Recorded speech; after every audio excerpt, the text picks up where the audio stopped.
All right, I'm a bit, well, I'm here with the video. No idea, nothing planned. So we'll just get right into this. It's about content. Whatever I say right now, I want to try to be relevant to today. You know what? So there's a really good quote, from Spider-Man, actually. I believe it was actually the first Spider-Man. But this quote, this quote had been floating around when I was a little kid.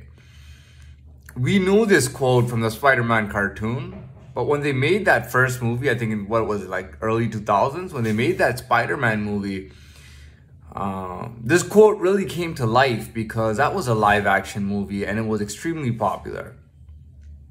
A lot of people liked it. And the quote was, it was a bit of a special story. So Peter Parker is coming out of somewhere. His stepdad or his dad or his, I don't know what the case was. I think maybe his parents had died and his grandparents were taking care of him. I don't know what the deal was. But whoever the guy was, that man, before Peter goes into wherever he's going, like he gave him a ride. He's waiting outside. And he tells Peter, great power comes with great responsibility. And when Peter comes out, someone's trying to carjack him and he shoots him. So at that moment, Peter thinks to himself, I'm going to fight crime for the rest of my life. Because now he has some kind of animosity towards it, number one. Number two, that quote that he had just told him is in his mind. With great power comes great responsibility. Becoming Spider-Man, that quote meant a lot for him. I think it is important. When you go to a higher level, your responsibility increases. Now, I'm not I want to clarify something, right? I want to clarify something. When I was very young, very young, pretty much from the time I could talk, which was very early on, and I didn't have any kind of, anyways, the point is, I started talking really young. And anywhere I went, no matter where it was, people enjoyed the things I said. The things I said seemed to be coming with a lot of quality. They were things that people didn't talk about in everyday life. And to be very honest, when I had no presence, I was ignored often. But for the things that I said, they were pretty intelligent. But the fact was that I was getting ignored everywhere, but they were pretty intelligent. Or interesting to talk about. But at surface value, I might sell myself much bigger than what I really am. I am, and I'll be very honest with you, I'm not as good as I look, just to be very honest.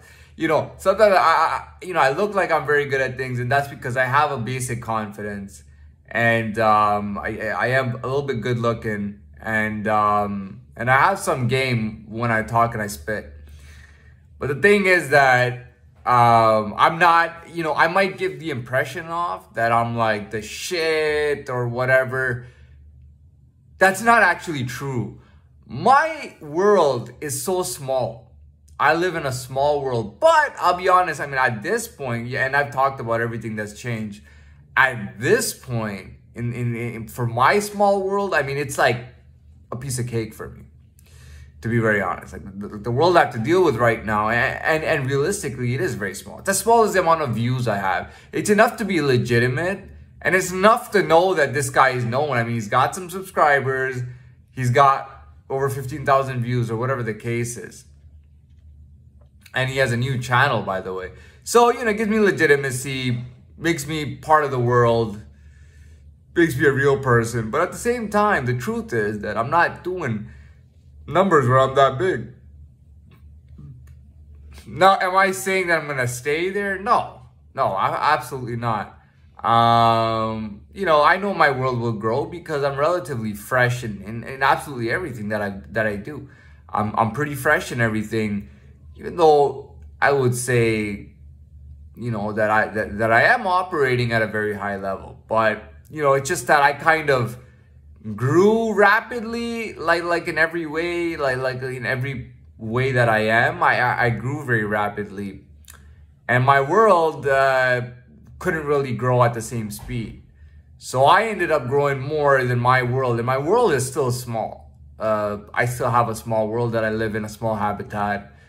But I mean, it's like having a croc living in a small swamp by himself. You know what I mean? That's really what it is. It's like there are crocs that like literally, there are crocs that scale like 100-mile river, 100 miles of river. It's literally, there are crocs that whose worlds are as big as 100-mile river. Okay. 1 mile, a house is like, okay, not a house, a neighborhood or one block is not even 1 mile. Like he's scaling 100-mile habitat, right? But that's more of what his potential, well, he reached his potential. One of the reasons that they, anyways, it's not important, but, the point is, like, I'm like a croc with in a little swamp. That's it. And that's as metaphorically relevant and true as I could get. I mean, it's so accurate when I say that. I'm basically living in a small swamp. And, I know that at some point, like, I'm going to have to move on and I'm going to have to go on to an actual river, because swamps are for, like, young crocodiles, and I would say a little bit on the lower level for a crocodile.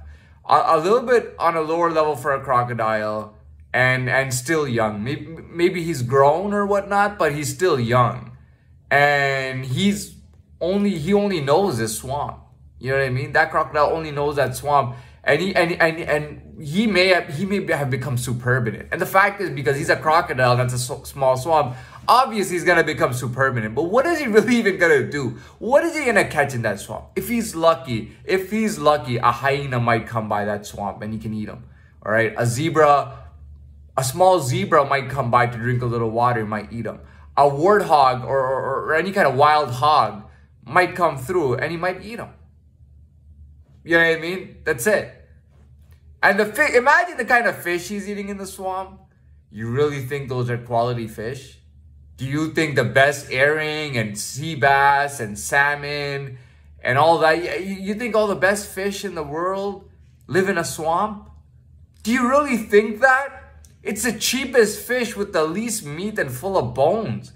A weird, nasty looking fish. Have you ever seen swamp fish? Some of them are very large, by the way. Have you seen what they look like? I would never eat a swamp fish in my life. Do you know how ridiculous that is? That's what the croc is dealing with. He might be big and he can swim from one end to the other. He's got command of the swamp. He knows how to navigate it and everything, and he does quite well in it. He's relaxing, he's sunbathing, he's hanging out in the swamp. But come on, man, it's a goddamn swamp, all right? But you gotta understand that the crocodile world is quite competitive. I mean, there are crocs that live over 100 years. Imagine that's supposed to be an animal, a croc's life. He lives over 100 years. He can go up to 25 feet. Do you know how big that is? A crocodile can grow up to 25 feet. It's been rumored that crocodiles can live hundreds of years. Okay, so, you gotta understand it's very competitive. Now this, but that's what it is. Obviously, if the crocodile is navigating, if he's swimming from end to end, if he's eating everything he can, it doesn't matter. Because he still has to wait his time. He still has to take his time. He still has to wait. It doesn't matter how good he is. He still has to wait a time. Maybe he's really good and he's waiting way less than he would have to. Maybe it's not that much longer before he gets into a bigger lake, or he'll probably go to a lake before he can go to a long river.